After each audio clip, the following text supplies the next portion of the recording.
The night air in Ridgewater was still, the kind that carried whispers through the trees and made every porch light feel too dim. Inside a modest brick house on Willow Lane, Daniel Cooper stood in the kitchen, his hand gripping the phone so tightly his knuckles blanched. The digital clock above the stove glowed 9:47 p.m. He took a shallow breath before dialing. The ringing filled the silence like a countdown. "Emergency services, what's your situation?" A calm female voice answered.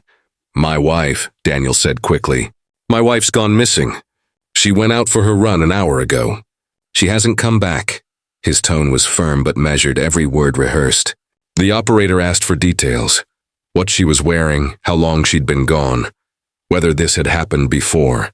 Daniel answered each question with precision, his voice only breaking when he mentioned her name. Emily Cooper. She always runs the same route near the park." The dispatcher promised to send a unit immediately. When the call ended, Daniel let out a slow exhale. For a moment he didn't move. The phone slipped slightly in his damp hand. Then, as if remembering something, he turned off the kitchen light and walked to the living room window. Outside, the street looked quiet. Too quiet. The reflection of the porch lamp shimmered across the wet asphalt. Somewhere in the distance, a siren began to wail. Daniel's eyes followed the flashing lights approaching his street. His jaw tensed. Within minutes, uniformed officers arrived, knocking at the door. Daniel greeted them with a mix of panic and confusion, his words tumbling over one another. "I've searched everywhere. She never runs this late. She always texts me when she's done." The officers spread out, their torches cutting through the darkness around the yard. One of them, Sergeant Rowan, noticed Daniel's steady composure. It wasn't grief, it was calculation. "Mind if we take a quick look inside, Mr. Cooper?" Rowan asked. Daniel hesitated before stepping aside. "Of course. Anything you need." As they entered, the faint scent of bleach hung in the air. The counters gleamed unnaturally clean. Rowan's eyes lingered on a pair of neatly folded running shoes near the back door, still spotless. "Your wife ran in those?" he asked. Daniel blinked, pausing just long enough for the silence to grow thick. "No, those are her old ones," he said finally. "She bought new trainers last week." Rowan nodded, but his brow tightened. Something felt wrong, the kind of wrong that hides behind routine. When the officers left to begin their search, Daniel closed the door and leaned his head against it, breathing hard. The wail of police sirens faded into the night, swallowed by rain that began to fall softly against the windows. He turned back toward the kitchen, the phone still resting on the counter, and stared at it for a long time. His reflection in the darkened window was pale, almost ghost-like. By morning, Ridgewater would wake to the news of a missing woman, a devoted wife, a beloved neighbor, a familiar face gone without a trace. But as investigators began retracing Emily Cooper's final steps, one detail would shatter Daniel's story completely. Emily hadn't gone jogging at all. Morning sunlight spilled across Ridgewater like an attempt at comfort, soft and deceitful. Reporters clustered outside the Coopers' neat brick home, microphones ready, faces solemn. Behind the curtains, Daniel sat motionless on the edge of the sofa, the same one where he and Emily had once posed for holiday photos, wrapped in each other's arms. To outsiders, their marriage was the kind that inspired envy. High school sweethearts turned homeowners, always smiling at barbecues, finishing each other's sentences at dinner parties. Their lives appeared polished, curated for social media perfection. Yet those who looked closer noticed the fractures, small, hairline cracks beneath the surface. Emily's colleagues at the Bridgewater Library used to whisper about her long sleeves in summer and the faint marks she blamed on clumsy accidents. They saw her flinch when her phone buzzed. Her voice dropped when she said, "It's just Daniel checking in." Behind the mask of devotion, Emily was fading. A few nights before she vanished, she had lingered after work with a younger co-worker, Isla Trent, who'd offered her a lift home. As they sat in the car, rain streaking down the windshield, Emily stared out at the soaked pavement before speaking. "He gets angry about little things now," she murmured. "If dinner's late, if I don't answer straight away. He says he loves me, but it doesn't feel like love anymore." Isla hesitated. "Have you told anyone? Maybe your family?" Emily shook her head, a brittle smile cutting across her face. "He'd know. He always knows. When investigators later combed through the house, they found Emily's diary tucked beneath the mattress. The handwriting was delicate but frantic, each entry more desperate than the last. One passage caught Detective Rowan's attention. He checks my mileage after work. He deletes my contacts. I pretend I'm fine because pretending keeps me safe. But I don't know how much longer I can do this. The ink on the final page was smudged, as if written through tears. If something happens to me, please tell Laura. She'll understand. Rowan closed the diary slowly. The words were not those of a woman planning to disappear, but of someone who had run out of places to hide. Meanwhile, Daniel stood outside giving his first televised interview. His voice trembled just enough to sound believable. Emily's my life. I just want her home. The camera zoomed in on his face, capturing a flicker of something behind his eyes, an expression too calm for a man whose world had supposedly fallen apart.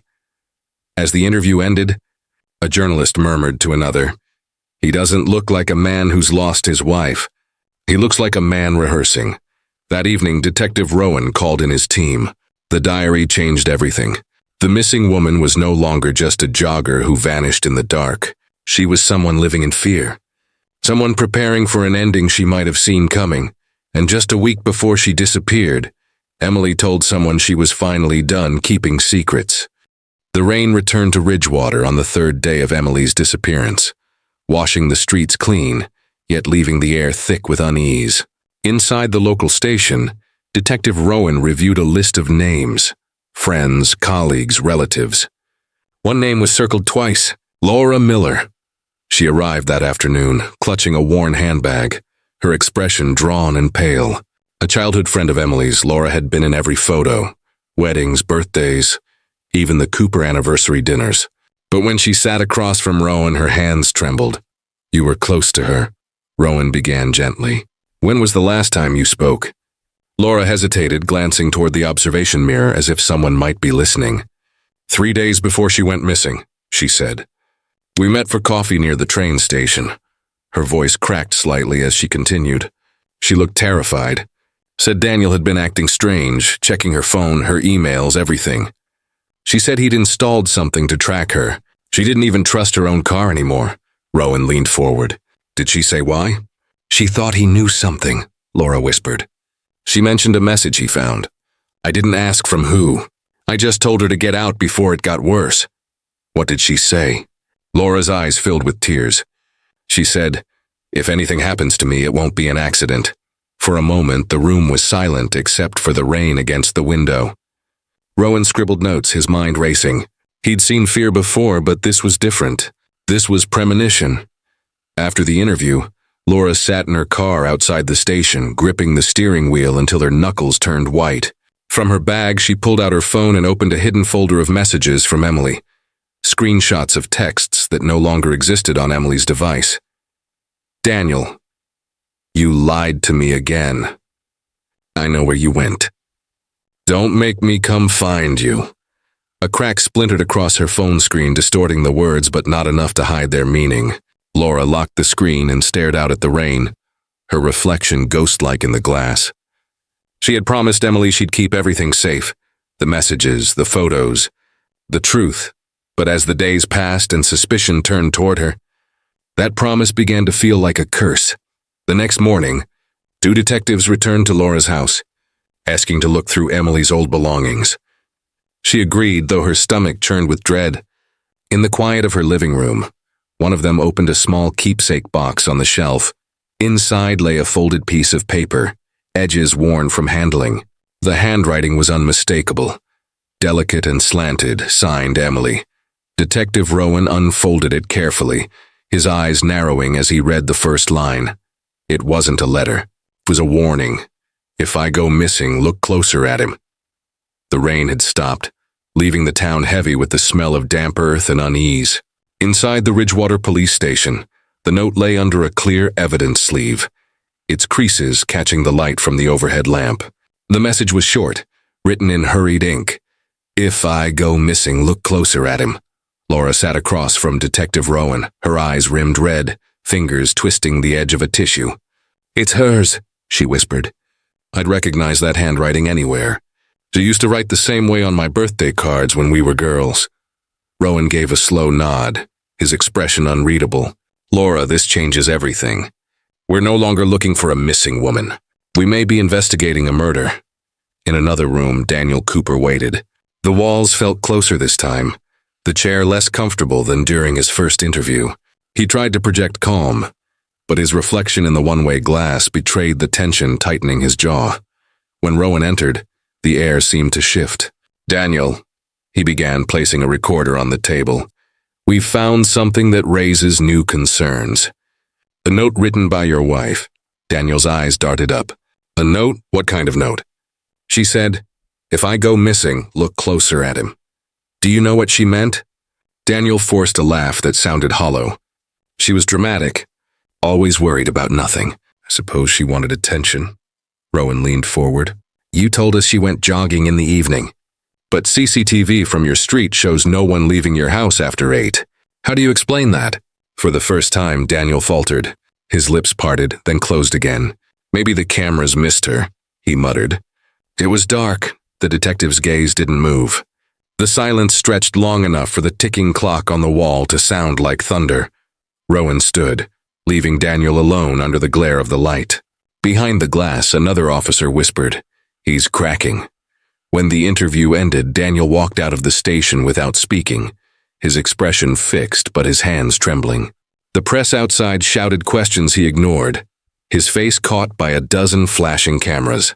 That night, as police prepared their first search warrant, Rowan couldn't shake the words from his mind. Look closer at him. By dawn, a team assembled outside the Cooper residence. The garage door groaned open as flashlights cut through the gloom. The smell of bleach lingered thick and sharp in the air. And within minutes, one of the officers called out, his voice echoing against concrete walls. Sir, you'd better see this. The sound of the metal garage door grinding open echoed through the cold morning air. Sunlight bled weakly across the concrete, revealing the faint outline of something dark near the far wall. Detective Rowan stepped inside first, his boots crunching over fine powder from a recent cleaning. The chemical sting of bleach burned his throat. Forensics. Take samples from everything, he ordered. Under the harsh beam of their lights, the scene came alive, smeared streaks near the drain, tiny brown flecks caught between cracks, a mop leaning in the corner still damp. One technician knelt, scraping a reddish patch into a vial. He didn't need confirmation to know what it was. Blood, he murmured. The team worked in silence, every movement careful and deliberate. Cameras clicked. Gloves snapped, evidence bags sealed with numbered tags. Rowan walked slowly along the perimeter, tracing faint marks that curved across the floor. They looked like drag lines, half faded but visible beneath the bleach haze. When the luminol spray misted across the ground, the truth appeared under ultraviolet light, thin trails glowing an eerie blue, mapping something heavy dragged from the middle of the garage toward the door.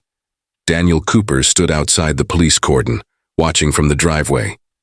His lawyer hovered beside him, but Daniel's focus was fixed on the open space, his jaw locked tight. When Rowan approached, he forced a weak smile. I told you already, Daniel said. It's from when I cut my hand fixing the shelf last week. I cleaned it up myself. Rowan tilted his head. That's a lot of blood for a shelf, isn't it? And bleach doesn't usually find its way into a handyman's toolkit. Daniel's composure faltered for a second, just long enough for Rowan to see the flash of fear behind his calm. The detective didn't press further. He didn't need to. By evening, Ridgewater was alive with whispers. News vans parked along Willow Lane, reporters speculating outside the Cooper home. Neighbors spoke in low tones, recalling arguments, strange sounds at night, Emily's absence from her morning routines. Still, no body had been found. No weapon, no proof of murder. Only stains that refused to disappear. That night, Rowan reviewed the evidence in his office.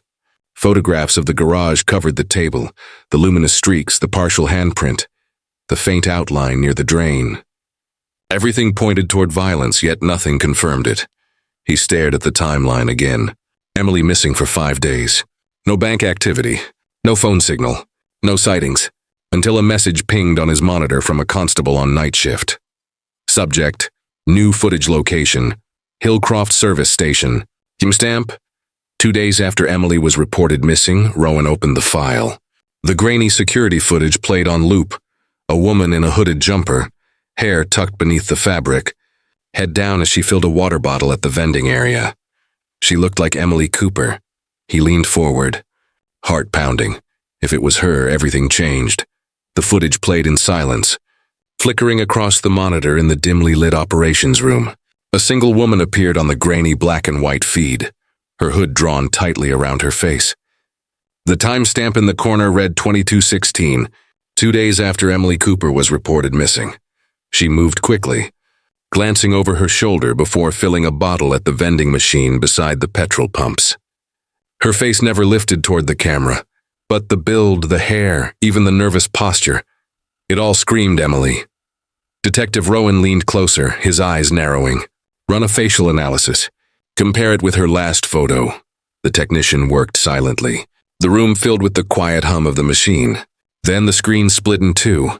Emily's smiling face on one side, the hooded woman's shadowed profile on the other. The resemblance was uncanny, yet something felt wrong. "She's thinner," murmured one officer. "Maybe hiding?" Before Rowan could reply, the door opened behind him.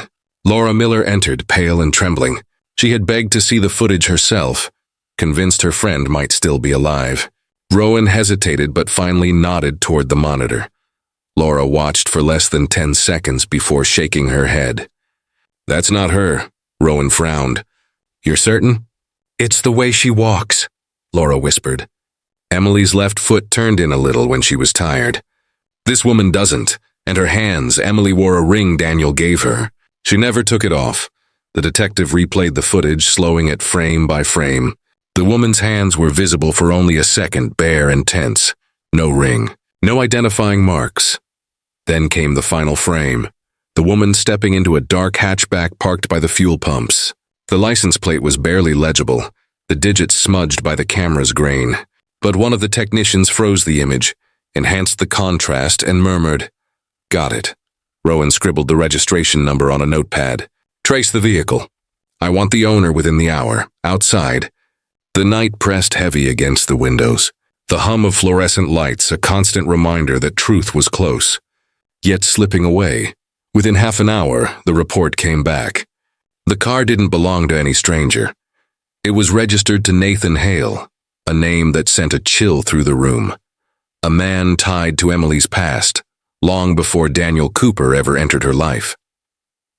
Nathan Hale sat in the interview room, his hands clasped tightly together, knuckles white against the metal table. His phone lay before him, screen dimmed, as though even it were exhausted by the questions. The room smelled faintly of coffee and tension.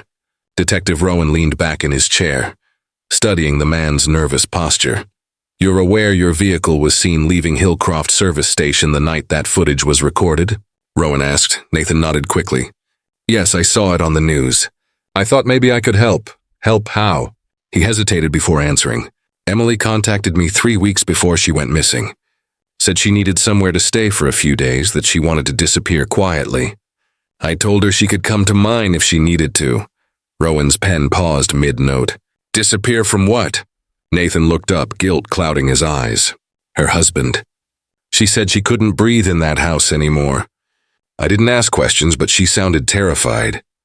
Then she stopped replying." The detective tapped the phone on the table. "Mind if we look?" Nathan unlocked it with a shaking thumb. Rowan scrolled through the messages, Emily's tone anxious at first, then desperate. "He's watching everything. I think he knows about us talking. Please delete this." The last message from Nathan was a simple question. "Are you safe?" It had never been seen, never marked as read. Rowan turned the phone toward him. "You didn't go to the police?" "I thought she'd changed her mind," Nathan whispered. "Maybe she went back to him. I didn't think he'd actually hurt her." The door opened and another officer stepped in, sliding a report across the table. Rowan skimmed it briefly, his jaw tightening. "Daniel Cooper's laptop," he said slowly.